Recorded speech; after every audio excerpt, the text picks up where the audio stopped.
Barang siapa yang daripada rumah, macam tadi tuan-tuan daripada rumah, akak-akak, abang-abang, pakcik-pakcik saya ni, saya tadi berniat nak semayang fardu di masjid dan mengambil wuduk di rumah, berjalan ke masjid, Allah Ta'ala bagi ganjaran seperti orang yang dalam ihram haji. Yang pertama, orang pergi haji susah tak? Mesti susah sebab kota dia. Tak semua orang boleh pergi haji, kota penghalang. Yang kedua, duit tak ada. Jadi Allah Ta'ala bagi peluang kepada orang-orang dekat dunia ni berniat nak semayang fardu. Contoh, tuan-tuan datang maghrib, berniat nak semayang maghrib, bukan nak jumpa nazir dah, tak. Bukan nak jumpa orang, tak. Nak niat nak pergi semayang maghrib. Sekarang subuh nak pergi semayang subuh, berwuduk di rumah. Dia tak terpakai wuduk kat masjid, wuduk di rumah, kata Nabi. Terbatal tengah jalan tu lain cerita, yang penting wuduk kat rumah. Maka dapat pahala orang yang dalam ihram haji. Tuan-tuan dapat kan? Dah dapat dah. Ihram haji. Besar tuan-tuan sekalian. Kemudian Nabi berkata lagi, barang siapa yang daripada rumah berniat nak sembahyang duha di masjid, duha pula, dan berwuduk di rumah. Artinya daripada rumah dia tahu pergi masjid, bukan pergi kedai kemudian baru pergi masjid duha, bukan. Dari rumah niat, cakap dengan rumah, leha, abang nak pergi sembahyang duha ni kat masjid Lincing Hulu. Oh, jauh mana abang? Nak dapat fadilat. Kat rumah tak boleh buat ke? Boleh. Nak cerita pasal Nabi kata, barang siapa yang berwuduk di rumah dengan niat nak sembahyang duha di masjid.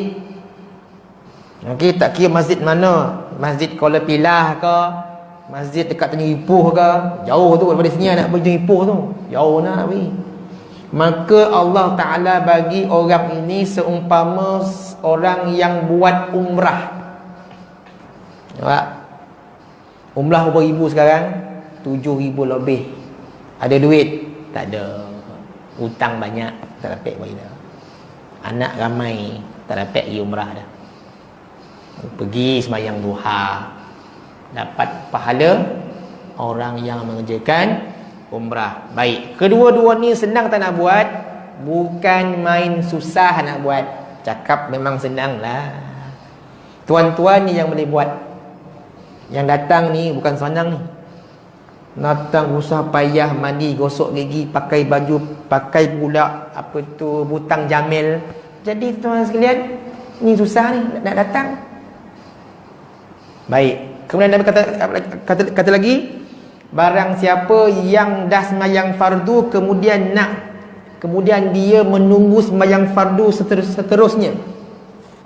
Bukan dia duduk saja, tak. Lepas sembahyang fardu subuh, dia keluar daripada sembahyang subuh tu, kemudian dia dah kata apa? Lepas ni aku nak sembahyang zuhur berjemaah kat masjid atau surau. Dah niat dah. Okey. Lepas tu datang sembahyang zuhur, keluar sembahyang zuhur, dia tengok masjid. Lepas ni aku nak sembahyang asar kat masjid lah. Niat dia tu. Adakah kita berniat macam tu? Kadang-kadang terlupa. Tak ada macam tu je. Keluar main keluar je. Sampailah isyak, niat dia macam tu. Dia suka nak tunggu sembahyang demi sembahyang fardu. Suka. Jiwa dia suka nak sembahyang fardu di masjid. Tak nak sembahyang kat rumah lagi dah. Kecuali kalau dia sakit terlantar, tu lain. Kan? Maka Nabi kata apa? Akan ditulis pahalanya oleh malaikat di sisi Allah. Malaikat catat orang ni pahala di sisi Allah. Pahala di sisi Allah. Allah bagi ganjaran ni kepada kita semua, tuan-tuan sekalian. Rebutlah. Ini saya kongsi pada tuan-tuan, orang hantar video ustaz tu. Ini masjid ke berapa, saya tak tahu lah ke berapa yang saya kongsi dah. Ni nama hadis motivasi suruh datang masjid. Kan? Ini bersesema sikit tak datang lah kita kan? Bukan tuan-tuan lah. Betul tak? Hujan saja langsung tak datang. Kereta atau ni? Kereta nak naik payah, nak undur, nak masuk, nak parking payah betul lah. Nampak kan mesti punya. Hujan, motor ada. Basah pula, payung ada. Tak nak pakai pula payung. Macam mana ni? Setan kata apa? Tak payah-payah lah masjid tu, kat rumah semayang lah. Kereta kau baru basuh tadinya, RM10 basuh tadi. Kenapa nak payah? Ya tak ya juga kan? Tak payah. Setan bisik tu.